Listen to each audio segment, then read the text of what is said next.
according to the TV Tropes website, jumping the shark, taking its name from when the Fonz did exactly that in an episode of Happy Days, refers to a moment when an established series changes in a significant manner, ranging from a contrived gimmick to a full retool. Often, this risky maneuver is done to overcome flagging ratings or attract new viewers, and tends to also signify a downward slope in the quality of said series. However, such risks are sometimes necessary, and the world of video games is no exception. Some examples of significant changes in direction, be it in tone, gameplay or story, can pay off, like for the God of War or Jak and Daxter series. Sadly though, this very often isn't the case, and today we're looking at some of the worst examples. For this list, we're looking at video game series that made serious changes to the formula, with disastrous results. I'm Ashton from TripleJump, and here are 10 video game series that made huge tonal missteps. Number 10, Resident Evil. Resident Evil 5 and 6.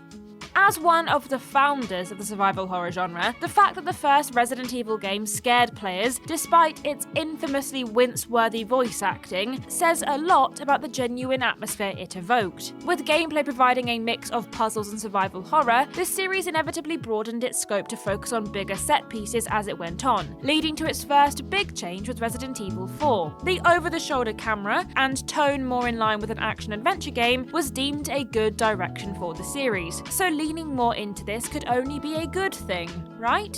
Wrong, because this, along with the influence from the concurrent film adaptations, gradually steered the series away from horror to reflect an over-the-top action movie tone, complete with a bloated cast of characters and wanton destruction that even the Fast and Furious series would balk at. After the 6th game's poor critical reception, it was clear a major course correction was needed, leading to the series thankfully returning to its horror roots for the 7th and 8th installments. This period did at least provide a few good memes though. Perhaps the video game equivalent of jumping the shark should be called punching the boulder. Number 9, Sonic the Hedgehog. Sonic the Hedgehog 2006. Once a competitor for gaming's most recognisable mascot, Sonic the Hedgehog's career has been full of ups and downs. Until 2006, most 3D Sonic titles had been largely well received, with outliers mostly being non-mainline titles. However, in what was meant to be a grand celebration for the series' 50th anniversary, the confusingly titled Sonic the Hedgehog was a hotly anticipated reboot which shifted the game's setting from a colourful cartoony platformer to a dramatic Final Fantasy-esque action game, featuring world-ending prophecies and realistic character models which clash with the established cartoony mainstay characters. And let's not get started on the strange interspecies romance which unfolds between them. The title was also filled with game-breaking glitches due to overly ambitious aspirations and a rushed development to meet the strict anniversary deadline. Sonic and the Secret Rings, a tie-in title released for the Nintendo Wii, fared slightly better but was still a letdown, making players wonder if Sonic Team really should have just focused their efforts on making one solid title instead. Reportedly, Sega is still mortified by the failure of Sonic 06 today, and the reputation of gaming's favourite chili dog eating speedy boy is still recovering from it. Number 8, Tony Hawk's Underground. Tony Hawk's Underground 2. The original Tony Hawk's Underground managed the impossible by making a narrative-driven sports game that worked. With its grounded character models and classic gameplay, Thug remains a fondly remembered PlayStation 2 classic, with many still clamouring for a remake. Its direct sequel, however, despite decent reviews at the time, does not quite share the same fan reverence. Released at the height of Jackass/Viva La Bam Mania, Tony Hawk's Underground 2's main campaign involves kidnapping, pranks galore, and lots of crotch injury, as Bam Margera and Tony Hawk take skaters on a world destruction tour. Although, looking at it, we're pretty sure 99% of this was Bam's idea. From here, skaters tear it up across the world, the term being more literal this time, as destroying cultural landmarks and doing other tasks chosen for you by a scantily clad Phil Margera from a big spinning wheel is the name of the game. The gameplay is up to snuff, and the soundtrack is as solid as ever, but the dedication to this one specific cultural fad has, unfortunately, aged the game like milk. Frankly, the whole thing feels like an ego trip for the stars involved, and by the time players are forced to ride around Barcelona as Steve-O on a mechanical bull, they'll probably be sick of it all. Number 7, Bomberman. Bomberman Act Zero. What could be more wholesome than planting bombs and blowing up your friends in an arena deathmatch? This was the simple joy that Bomberman understood and reflected in its cartoony art style. Joking aside, it was this playful tone that emphasized the party-like nature of Bomberman, putting the franchise on the same footing as the Mario Party or WarioWare series. The big-eyed bomber also became something of a recognizable icon, given the game's popularity among house partygoers and university dorm dwellers the world over. It makes no sense then that 2006's Bomberman Act Zero would change the lovable cutesy style into a gritty, joyless cyberpunk fare, aesthetically reminiscent of the awful early 2000s BBC show Fightbox. Thanks Hudson Soft for giving us something that absolutely no one asked for. We suppose the dark and gritty reboot was the in thing in the mid-2000s, but fortunately this rebrand of the series was short-lived. Perhaps it's because Act Zero is widely considered one of the worst video games of all time, or maybe the franchise owners suddenly realised that it was a mistake to expect audiences to accept a radical overhaul of an established brand that was working just fine before they started meddling with it. Now, if only someone would tell Elon Musk that. Number 6. Syndicate 2012.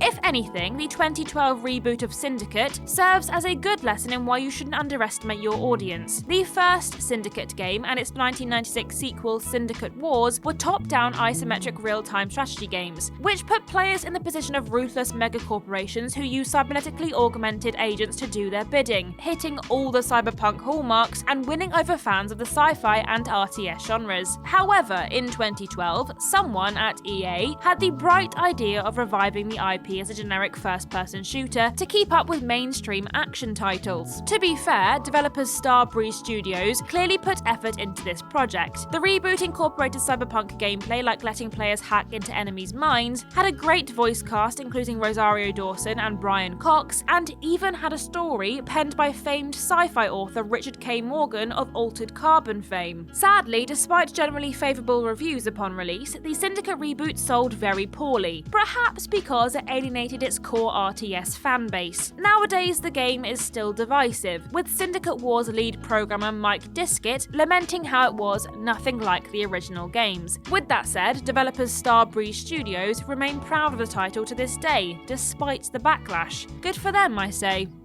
Number 5. Alone in the Dark 2008. Like Resident Evil, Alone in the Dark was an innovator in the survival horror genre, which ditched what made it great and embraced a goofy action tone for its 2008 reboot. To the game's credit, it featured varied and ambitious gameplay, an interesting shadow-evading mechanic, and an innovative episodic approach which allowed players to skip through missions like scenes on a DVD menu. However, its depiction of regular series protagonist Edward Carnby as a grizzled, foul-mouthed loner appears to have been inspired more by the series' live-action movie than the original game, or even its 2003 reboot The New Nightmare, which clearly states that Edward's sole-defining characteristic is that he is the proud owner of a double-barreled shotgun. While the Resident Evil movies actually had fans, the Alone in the Dark film is widely considered to be awful, so trying to steer the franchise in this direction, intentional or otherwise, was surely a mistake. Things only got worse for the series with the release of Alone in the Dark Illumination, which is widely considered to be one of the worst video games ever made. Hopefully, the 2024 reimagining of the original will set the series back on course, despite the somewhat lukewarm response and forgettable narrative. Number 4. Prince of Persia Warrior Within. Once an old-school platforming mainstay, the Prince of Persia IP successfully evolved into the next generation with The Sands of Time, only to fall victim to needless dark and gritty reboot syndrome with its follow-up Warrior Within. Warrior Within quickly let players know that this isn't their parents' Prince of Persia, neither is it their older siblings' Sands of Time. Nay, it's a new, sexy and brooding adventure, complete with a revenge-driven storyline, tons of violence, and a wailing metal guitar soundtrack, which totally fits the time period and isn't distracting at all. While the sequel has its fans, and there's certainly some fun to be had from it, it was still quite disappointing to see such a unique series, both in style and setting, resort to such unimaginative measures to stay relevant, especially when its precursor has arguably aged much better for it. One person who certainly wasn't a fan was the series' original creator Jordan Mechner, who distanced himself from the title while saying, "I wasn't a fan of the artistic direction or the violence that earned it an M rating. The story, character, dialogue, voice acting, and visual style were also not to my taste. Ouch! Talk about an apple falling far from the tree. Number 3. Metal Gear Solid: Metal Gear Survive. Arguably, the popularity of the Metal Gear Solid series hinges on its ability to balance military espionage, emotional melodrama, and experimental, sometimes downright bizarre, narrative twists. With this eclectic mix, it might seem the only way to lose die-hard MGS fans would be to suddenly ditch the established lore and instead turn this series into an unrelated zombie survival game. Unfortunately, this is exactly what happened with Metal Gear Survive. It's easy to blame this on the well-documented fallout between the series' main creator Hideo Kojima and publishers Konami, which left Metal Gear Solid 5's story unfinished. However, Kojima's involvement was not necessarily a deal-breaker, as there had already been multiple well-received spin-offs helmed by other directors, like Metal Gear Acid 2, Metal Gear Solid Ghost Babel, and Metal Gear Rising. Also, the monster designs by Konami mainstay Masahiro Ito, featured in Survive's trailer, were honestly quite cool. Sadly, any cautious optimism proved ill-founded when the game came out, spitting in the face of everything the series represented, while also transparently jumping on every shallow trend it could manage. Thankfully, Konami seems to be on side again, with the release of the Metal Gear Solid collection and the remake of the beloved third game. However, if we see so much as a hint of a zombie in these games, Konami. Number 2. Front Mission: Front Mission Evolved.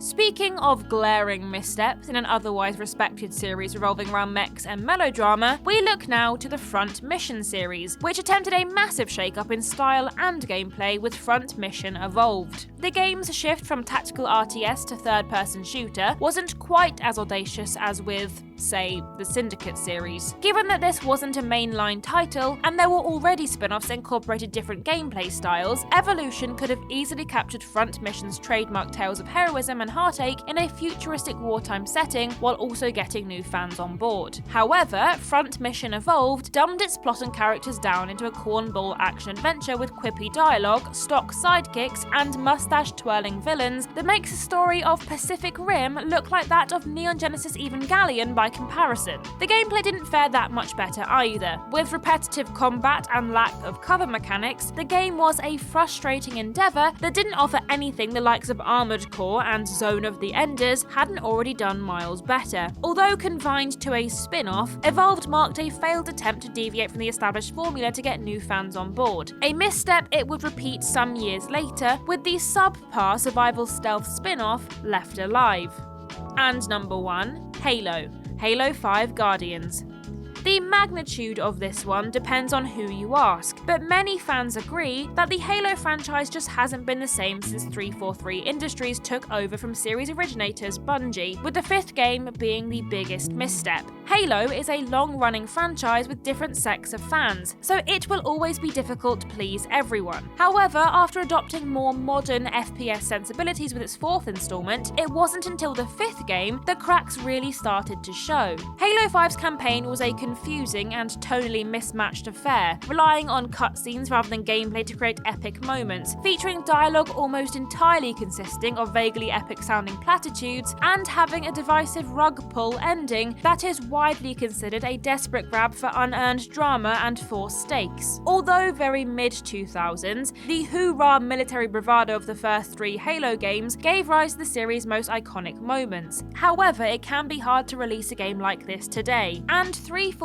Industries seem to be struggling to find a balance between championing this tone while also clearly being a little bit embarrassed by it. Oh well, at least fans have the Halo TV series to enjoy. What, they hate that too? Oh damn.